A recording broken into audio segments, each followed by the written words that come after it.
Te damos gracias, Padre, por estos momentos de tiempo y espacio que nos concedes para recordarte.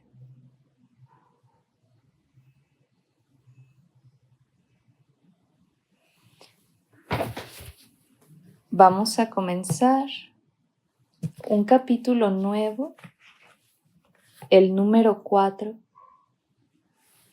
que se llama Las ilusiones del ego. Y la introducción dice así: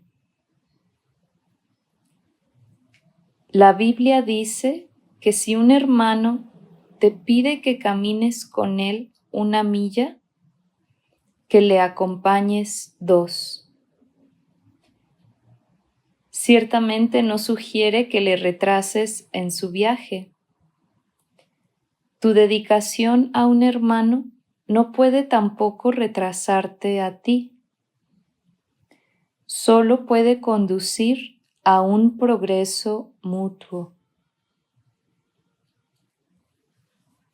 El resultado de una dedicación genuina es la inspiración, palabra que, si se entiende correctamente, es lo opuesto a la fatiga.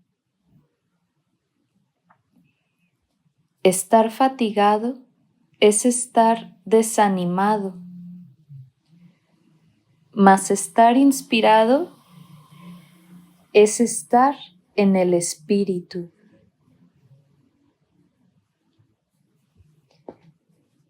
Voy a repetir esa frase que es hermosa. Dice: estar fatigado es estar desanimado, mas estar inspirado es estar en el espíritu. Ser egocéntrico es estar desanimado, mas estar centrado en sí mismo, con mayúsculas, en el buen sentido de la expresión, es estar inspirado o en el espíritu. Los verdaderamente inspirados están iluminados y no pueden morar en las tinieblas. Y aquí, en lo que acabamos de leer, hay una clara distinción entre ser egocéntrico y estar centrado en sí mismo. El sí mismo verdadero de uno es el ser hijos de Dios. Por eso, quienes están centrados en sí mismos están inspirados o están en el espíritu. Y dice: puedes hablar desde el espíritu o desde el ego, según elijas. Si hablas desde el espíritu, es que has decidido acatar las palabras, y viene una cita que dice: detente y reconoce que yo soy Dios. Estas son palabras inspiradas porque reflejan conocimiento. Si hablas desde el ego, estás renegando del conocimiento en vez de ratificándolo, y por lo tanto estás desanimándote. No te embarques en viajes inútiles, pues ciertamente no llevan a ninguna parte. Puede que el ego los desee, pero el espíritu no puede emprenderlos porque nunca está dispuesto a apartarse de sus cimientos. El viaje a la cruz debería ser el último viaje inútil, entre comillas. No sigas pensando en él, sino dalo por terminado. Si puedes aceptarlo como tu último viaje inútil, serás libre también de unirte a mi resurrección.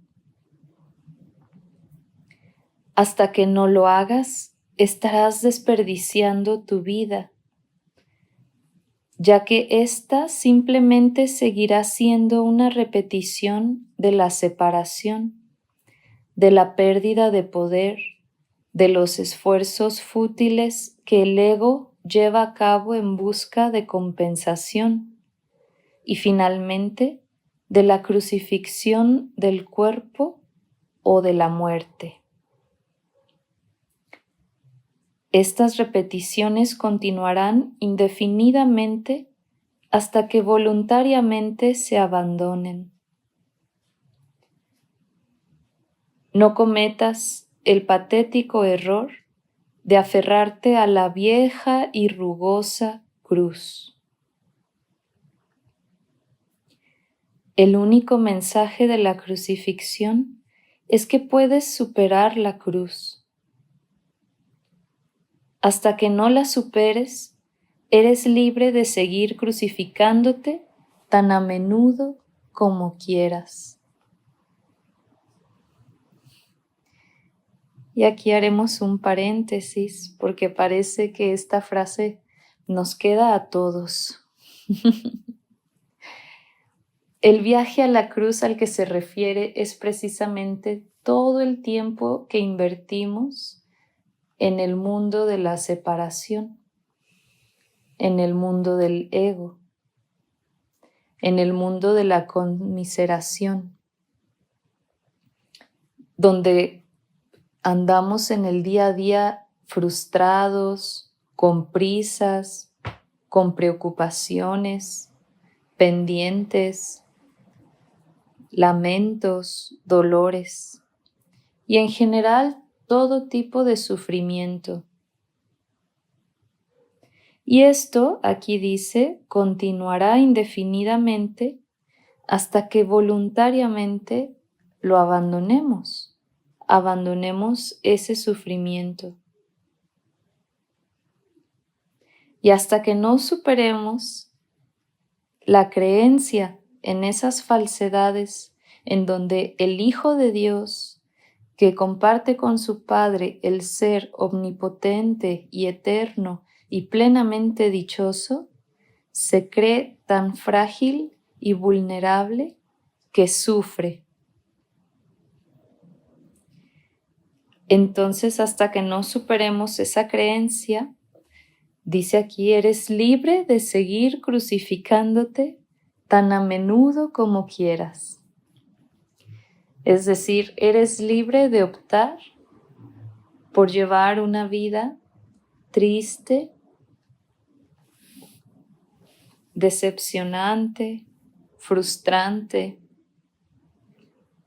dramática, trágica. Entonces Jesús dice, este no es el evangelio que quise ofrecerte. Tenemos otro viaje que emprender y si lees cuidadosamente las lecciones que aquí se ofrecen, estas te ayudarán a prepararte para emprenderlo.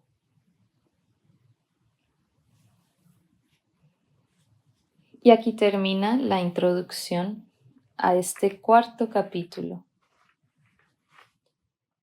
Vamos a continuar. El primer apartado dice, la enseñanza y el aprendizaje correctos. Un buen maestro clarifica sus propias ideas y las refuerza al enseñarlas. En el proceso de aprendizaje, tanto el maestro como el alumno están a la par.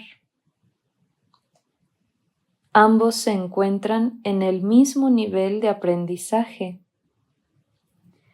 Y a menos que compartan sus lecciones, les faltará convicción. Un buen maestro debe tener fe en las ideas que enseña, pero tiene que satisfacer además otra condición. Debe tener fe en los estudiantes a quienes ofrece sus ideas.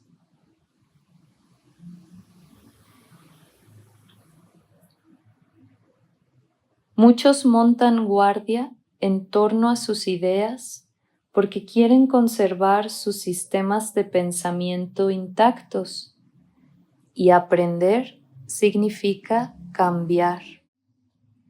Los que creen estar separados siempre temen cambiar porque no pueden concebir que los cambios sean un paso hacia adelante en el proceso de subsanar la separación. Siempre los perciben como un paso hacia una mayor separación, debido a que la separación fue su primera experiencia de cambio. ¿Crees que si no permites ningún cambio en tu ego, alcanzarás la paz? Esta marcada confusión solo puede tener lugar si sostienes que un mismo sistema de pensamiento puede erigirse sobre dos cimientos distintos. Nada puede llegar al espíritu desde el ego, ni nada puede llegar al ego desde el espíritu. El espíritu no puede ni reforzar al ego, ni aminorar el conflicto interno de éste. El ego en sí es una contradicción. Tu falso ser y el ser de Dios están en oposición, y lo están con respecto a sus orígenes, rumbos y desenlaces. Son fundamentalmente irreconciliables porque el espíritu no puede percibir y el ego no puede gozar de conocimiento. No están, por lo tanto, en comunicación, ni jamás lo podrán estar. El ego, sin embargo, puede aprender, aun cuando su hacedor esté desencaminado. Este, no obstante, no puede hacer que lo que fue infundido con vida sea completamente exánime. Y aquí bastaría con hacer una aclaración respecto a cuando dice que el espíritu no puede percibir. Es porque el espíritu no contempla desde la separación, y toda percepción conlleva en sí mismo la idea de la separación. Por eso el espíritu solo puede ver la unidad, no percibir. A ver la unidad es a lo que en el curso de milagros se le llama el conocer. Por eso dice que el ego no puede gozar de conocimiento. Y al último, cuando dice que el ego no puede hacer que lo que fue infundido con vida sea completamente exánime, la palabra exánime significa que alguien o algo está sin vida, sin aliento o muy cansado. Entonces, el ego no puede traer al Hijo de Dios hacia un estado deplorable ni miserable. Y si así nos sentimos a ratos, es solo porque estamos optando creer que es posible ser otra cosa que un hijo de Dios, en plena potestad, en plena dicha.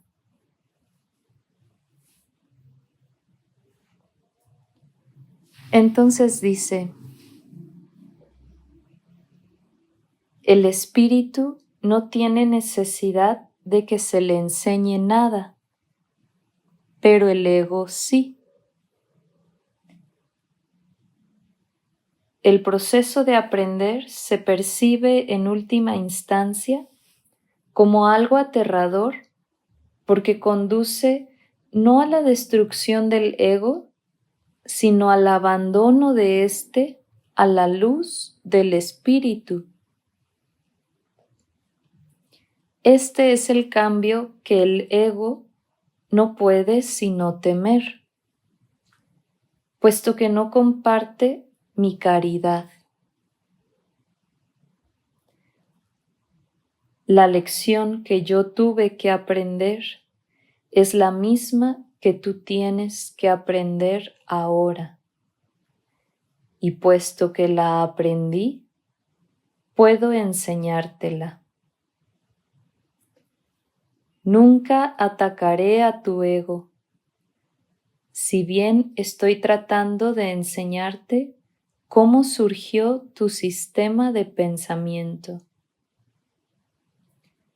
Cuando te recuerdo tu verdadera creación, tu ego no puede por menos que reaccionar con miedo.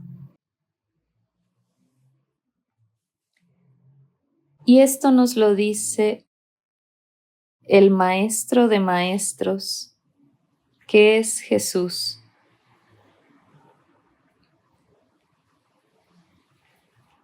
Y nos alienta a aprender,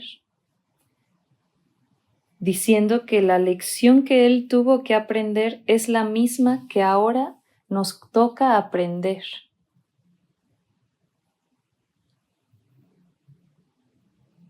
Y dice, aprender y enseñar son los mayores recursos de que dispones ahora, porque te permiten cambiar de mentalidad y ayudar a otros a hacer lo mismo. Negarte a cambiar de mentalidad no conseguiría probar que la separación no ocurrió. El soñador que duda de la realidad de su sueño mientras todavía está soñando, no está realmente sanando su mente dividida. Tú sueñas con un ego separado y crees en el mundo que se basa en él. Todo ello te parece muy real. No puedes deshacerlo sin cambiar de mentalidad al respecto. Dice, no puedes deshacerlo sin cambiar de mentalidad al respecto. Si estás dispuesto a renunciar al papel de guardián de tu sistema de pensamiento y ofrecérmelo a mí, yo lo corregiré con gran delicadeza y te conduciré de regreso a Dios. Y esta es una bellísima enseñanza que nos da Jesús. Simplemente la renuncia a defender nuestras creencias de absolutamente todo y ofrecérselas a Jesús.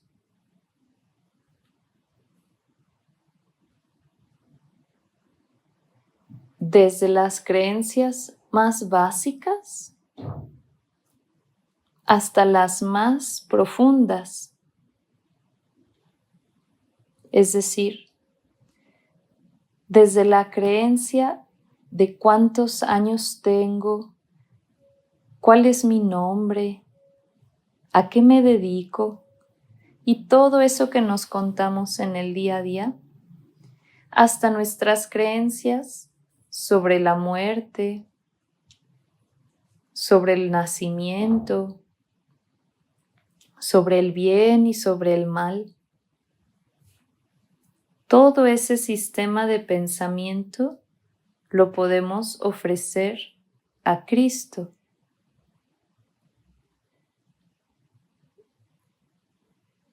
Que ante la pregunta de quién es, quién eres, podríamos responder como Él hizo y decir, yo soy el que soy. Habiendo realizado la profundidad de esa gran verdad.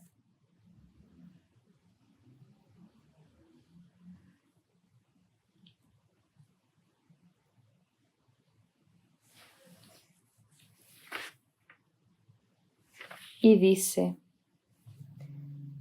todo buen maestro espera impartir a sus estudiantes tanto de lo que él mismo ha aprendido que algún día dejen de necesitarle. Este es el verdadero y único objetivo del maestro. Es imposible convencer al ego de esto porque va en contra de todas sus leyes. Pero recuerda que las leyes se promulgan para proteger la continuidad del sistema en que cree el que las promulga. Es natural que el ego trate de protegerse a sí mismo una vez que lo inventaste, pero no es natural que desees obedecer sus leyes a menos que tú creas en ellas. El ego no puede tomar esta decisión debido a la naturaleza de su origen, pero tú puedes tomarla debido a la naturaleza del tuyo.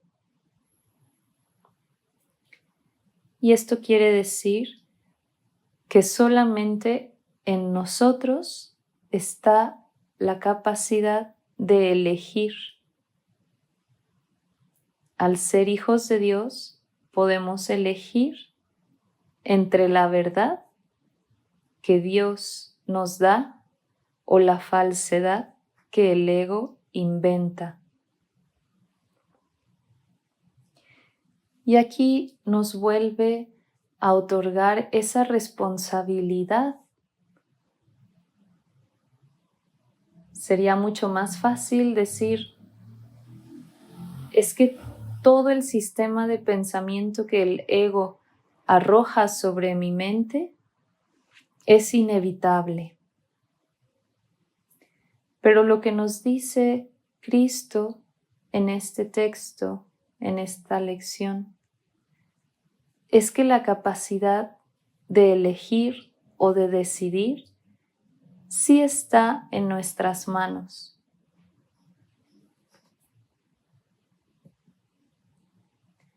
Entonces podríamos hacer un mejor uso de nuestro tiempo, de nuestro presente, para aprender.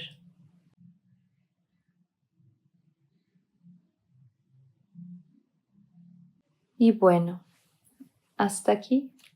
¿Alguien tiene alguna reflexión? ¿Algún comentario o alguna pregunta?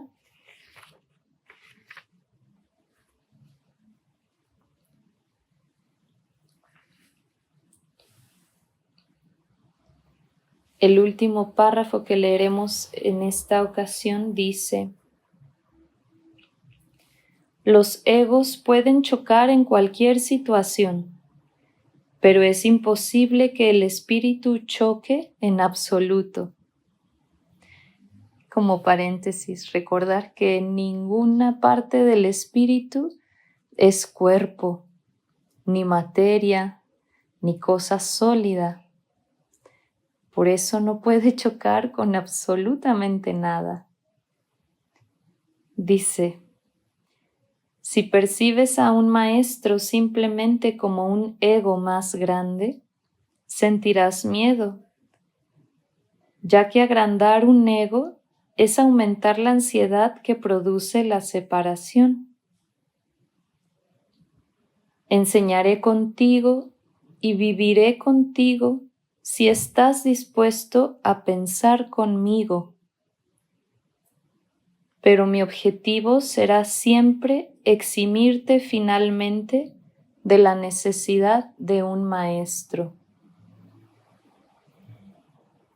Esto es lo opuesto al objetivo del maestro que se deja guiar por el ego. A ese solo le interesa el efecto que su ego pueda tener sobre otros egos y por consiguiente interpreta la interacción entre ellos como un medio de conservar su propio ego.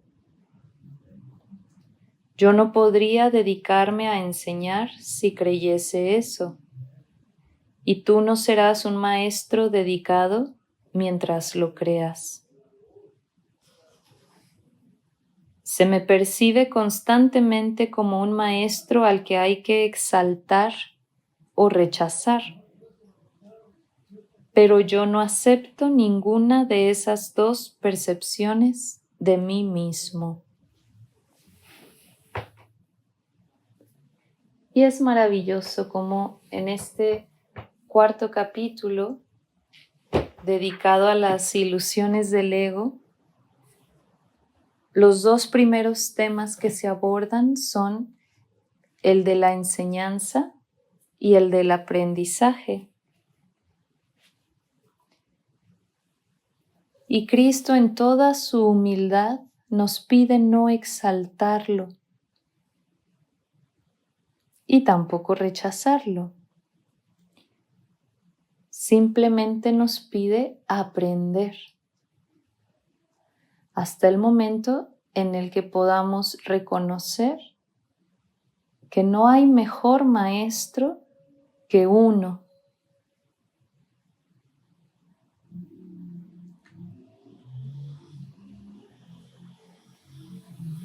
Y para ampliar un poquito más esa expresión, diremos que no hay otro maestro más que Dios.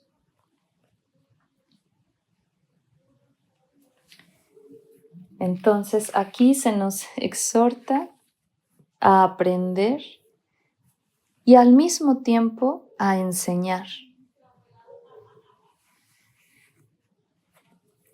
De hecho, veremos un poco más adelante que enseñar es parte del aprender. Como bien sabrán quienes han dado clases aquí. Bien, ¿hay alguna reflexión? ¿Pregunta? Sí, adelante, Luisa. Hola, buenas noches a todos. Es como tú ahorita que nos estás acompañando en este entendimiento, debo de pensar que si yo quiero tener a otra persona a mi lado, tendría que darle el conocimiento que estoy adquiriendo con las clases que estamos tomando contigo, es ponernos al igual, todos, más o menos es mi percepción. Exacto.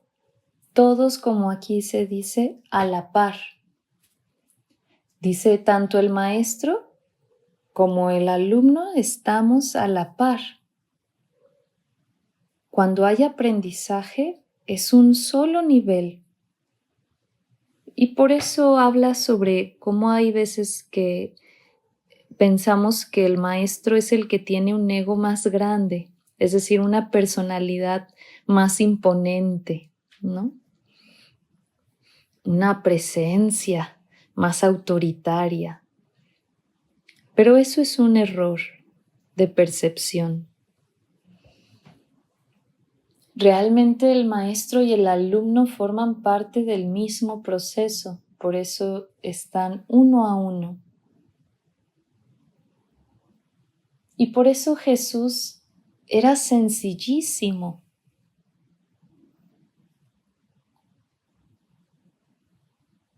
Y nos vino a mostrar con el ejemplo. Evidentemente aquí no se trata de un enseñar solamente con palabras, con discurso, sino una vivencia de eso que se está enseñando.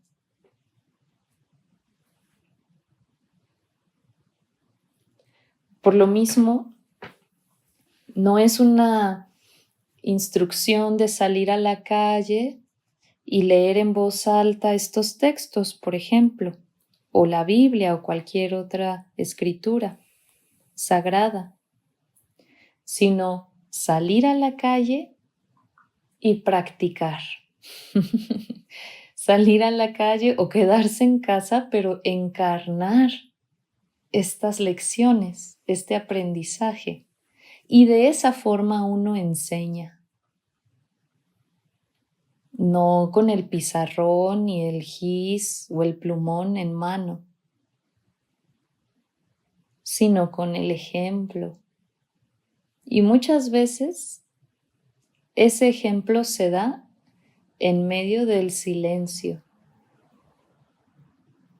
con el puro acto y la pura presencia.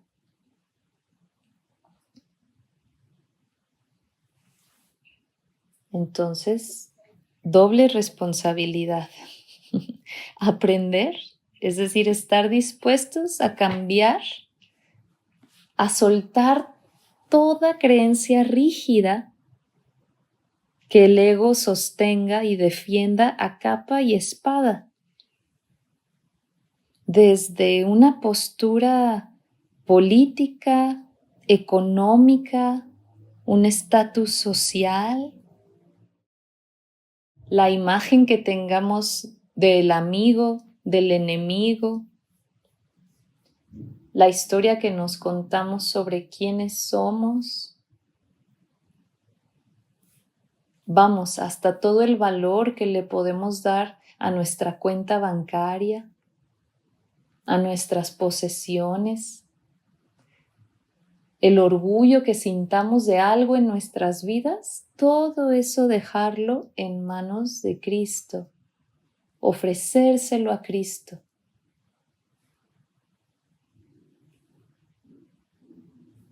Y Él sabrá qué hacer.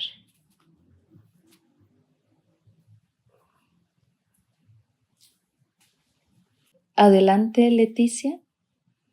Sí, bueno, pues a mí me queda claro de alguna forma que la enseñanza y el aprendizaje es un ejemplo de unidad, ¿no?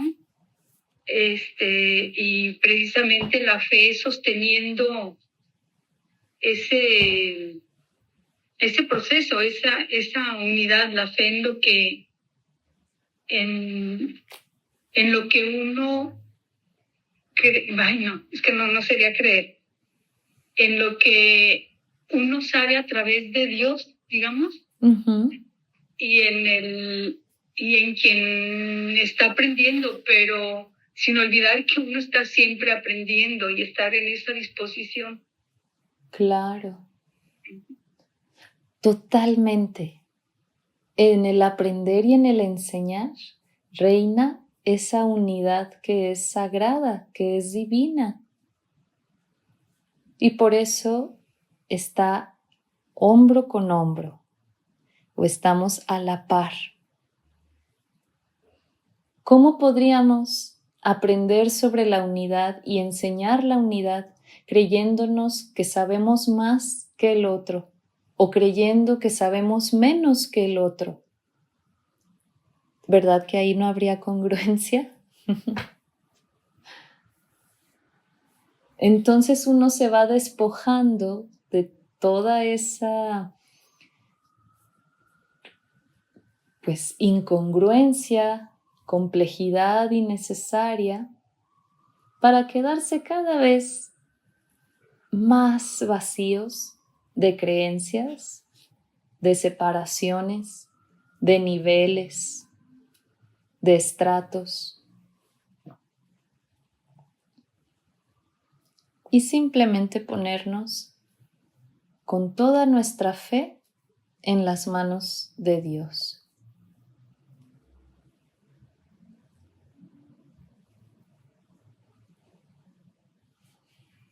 Bien, vamos a la lección 30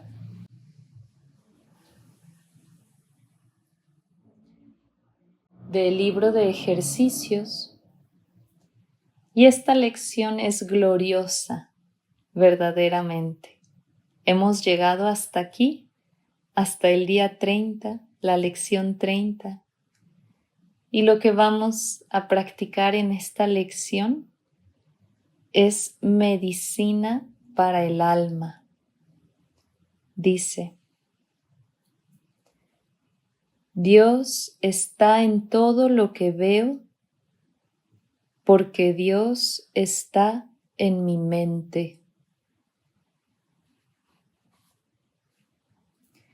La idea de hoy es el trampolín a la visión.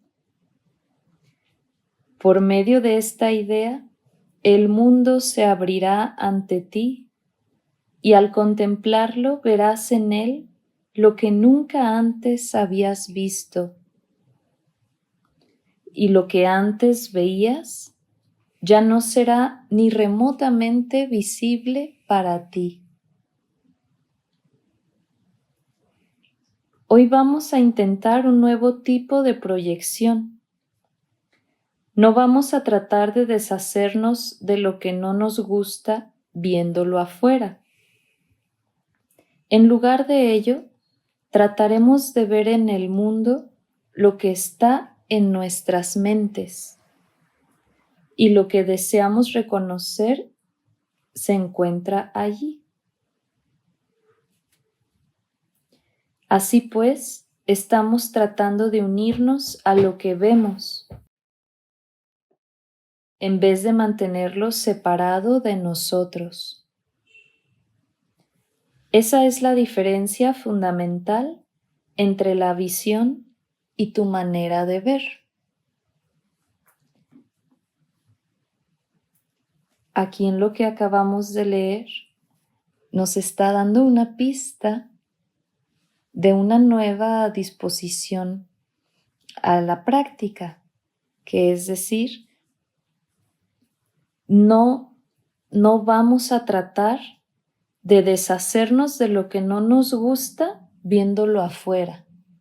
Es decir, no vamos a tratar de disfrazar lo que no nos gusta que llevamos dentro con el disfraz del afuera o con la idea de que eso que no nos gusta está afuera.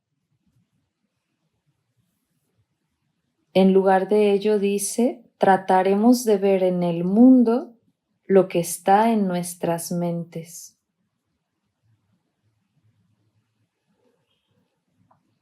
Es decir, vamos a tratar de observar al mundo sabiendo que no estamos sino observando nuestro propio interior.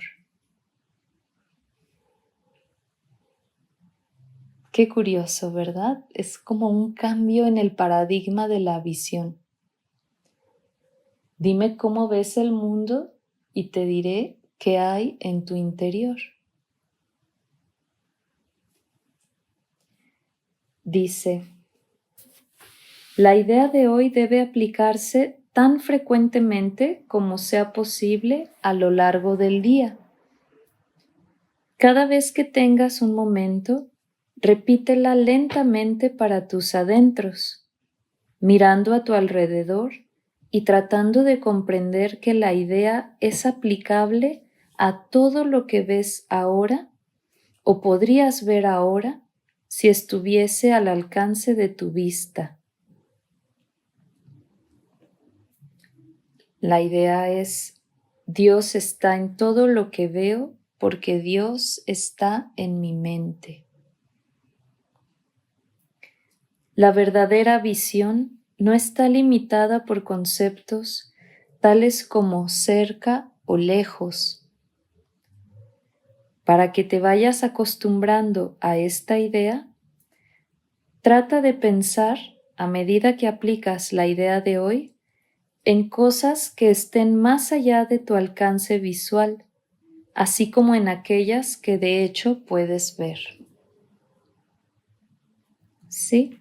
Es decir, podemos repetir la idea: Dios está en todo lo que veo, está en la luna, en las estrellas, está en el más allá, está en otros países, está en esta mesa, está en esta silla, está en este dedo, porque Dios está en mi mente.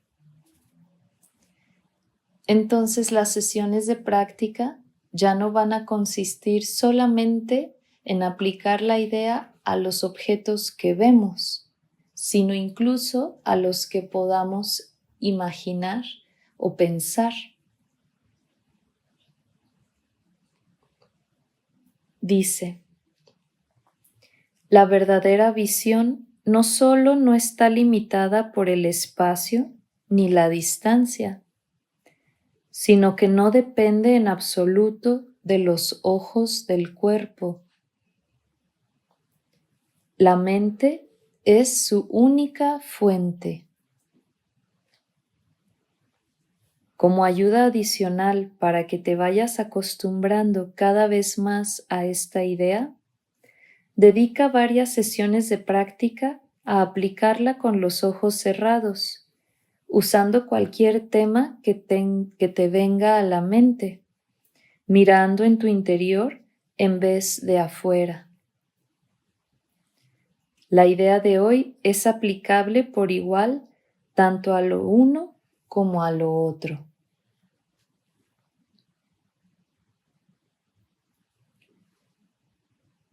Entonces, vamos a aplicar la idea de hoy solo por un instante a cualquier cosa que se venga a nuestra mente mientras cerramos los ojos y repetimos para nuestros adentros: Dios está en todo lo que veo, porque Dios está en mi mente.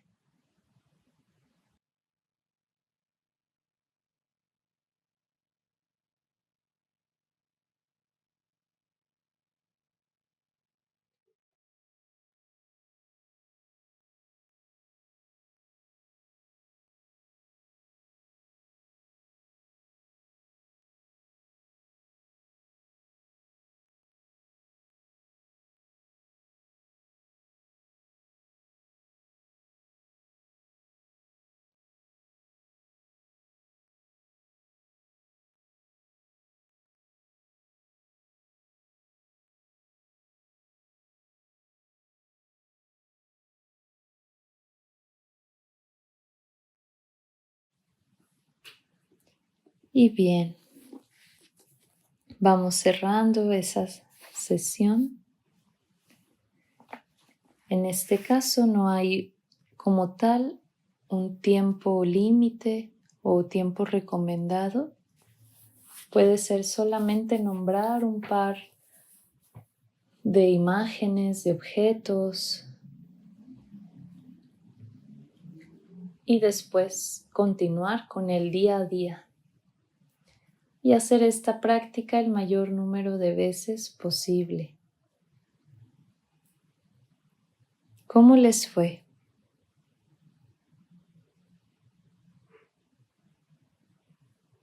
¿Alguien gusta compartir su vivencia? Sí, adelante, Caro. Sí, bueno, como es muy parecida a la anterior, aparentemente está fácil, pero cuando una persona no te cae muy bien, que digamos, etcétera, sí se hace difícil. Pero si empiezas a visualizar así, lo superas, e inclusive ya esa gente ya no te cae tan mal como lo presentías antes, ¿no? La empiezas a aceptar. No sé, es que es el cambio, ¿no? Que se va presentando en uno. Entonces es mi experiencia que tengo, y yo creo ahora pues con esto de ver a Dios en todo lo que veo y hasta en lo que no veo, pues se abre mucho más el panorama, ¿no? Para no limitarse. Claro. Y algo importante que sucede es que nos damos cuenta de que absolutamente todo lo que nombremos, aunque imaginemos que está a miles de kilómetros de distancia, como el Sol, realmente está en la mente. Por lo mismo, aunque sea un sol inmenso, entra en la mente, o más bien existe en la mente. Y por eso es que Dios está en la mente. La mente es esa bendita conciencia en donde todo existe. Por eso no hay un lejos o cerca.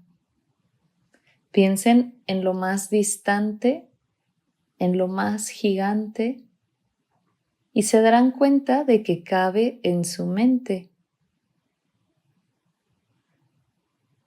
Y si Dios está en la mente, significa que todo lo que contemplemos estará en la mente también. Sí, adelante, José. Ahora que estaba haciendo la práctica, de repente se me atravesó la idea de que Dios está en el refrigerador, ¿no? O en lo que veo, pues Dios está en la televisión. Y se me vino una idea muy pronto de que con esa confianza, pues no tendrían ningún desperfecto, ¿no? Funcionarían bien. Fíjate, es algo que curiosamente te pasa en la vida, que piensas, ya falló esto, falló aquello, ¿no? Pero pensando, a mí me tocó esa parte, ¿no? Decir, bueno, Dios está en el refrigerador, o sea, cosas básicas, concretas, y de repente se me dio la idea de que, bueno, pues si está Dios ahí, todo va a funcionar perfectamente, y si no, igual, el Dios está ahí, ¿no? Algo sencillo, ¿eh? Claro, Gracias. claro. Si Dios está en todo lo que veo, tanto lo que no está aquí al alcance de mis ojos como lo que tengo frente a la mirada, significa que no hay error en nada de ello. Aunque pudiéramos ver que se descomponga, que deje de funcionar, Dios mismo está ahí de todas formas. Entonces, ¿para qué sufrir? ¿Para qué lamentarse? ¿Para qué criticar? ¿Para qué señalar? ¿Para qué frustrarse? Es simplemente Dios en todo lo que vemos y en todo lo que no vemos con los ojos del cuerpo. Y por eso la vida, veíamos al inicio, se vive de una manera mucho más sana, que es lo mismo a decir que se vive de una manera mucho más sabia, que es lo mismo a decir que se vive de una manera más santa.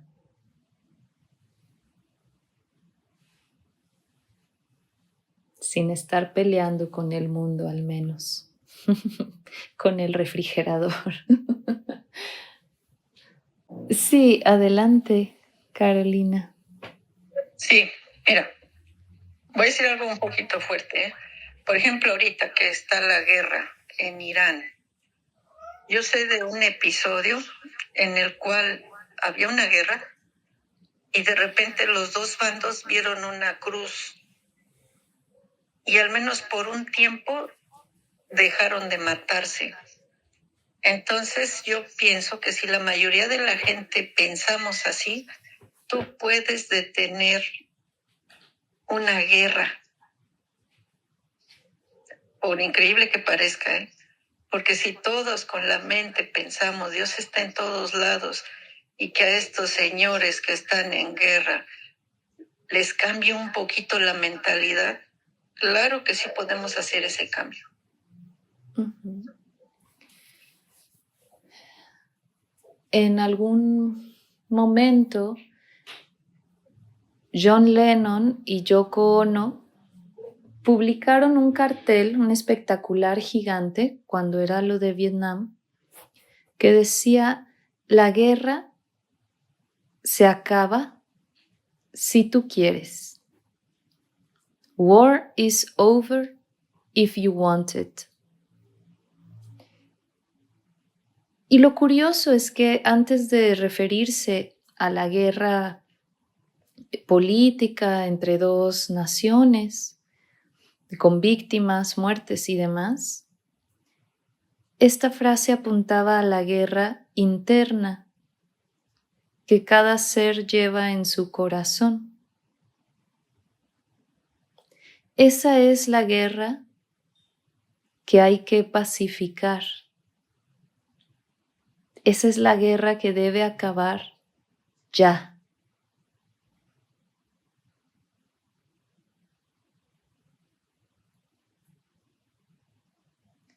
Queremos luego que acabe una guerra en el aparente mundo externo, pero ¿cómo va a acabar una guerra que existe dentro a cada instante y en todo lugar?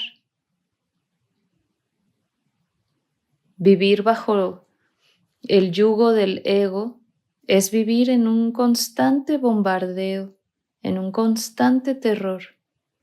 Aunque no lo sintamos, aunque digamos: ay, hoy comimos muy sabroso el postre y estamos muy contentos en la sobremesa. Al momento de separar nuestra conciencia de Dios, aún ese postre suculento es amarguísimo porque no recordamos a lo que sabe nuestra propia divinidad. No recordamos qué es sentir verdadera dicha, verdadera paz, verdadero amor.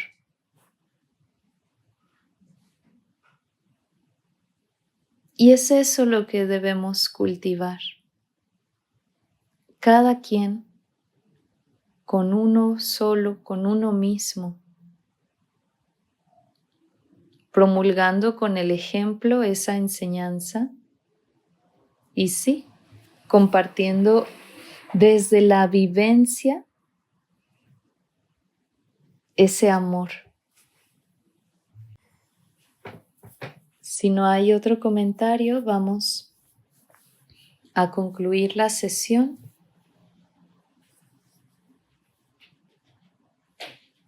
Nos disponemos con nuestra espalda erguida, nuestros brazos, manos reposando, nuestro corazón transparente.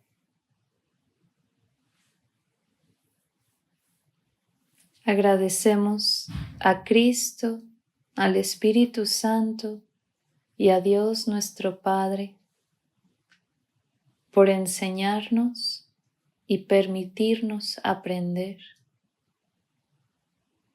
Y les pedimos nos acompañen en el fin de esta guerra.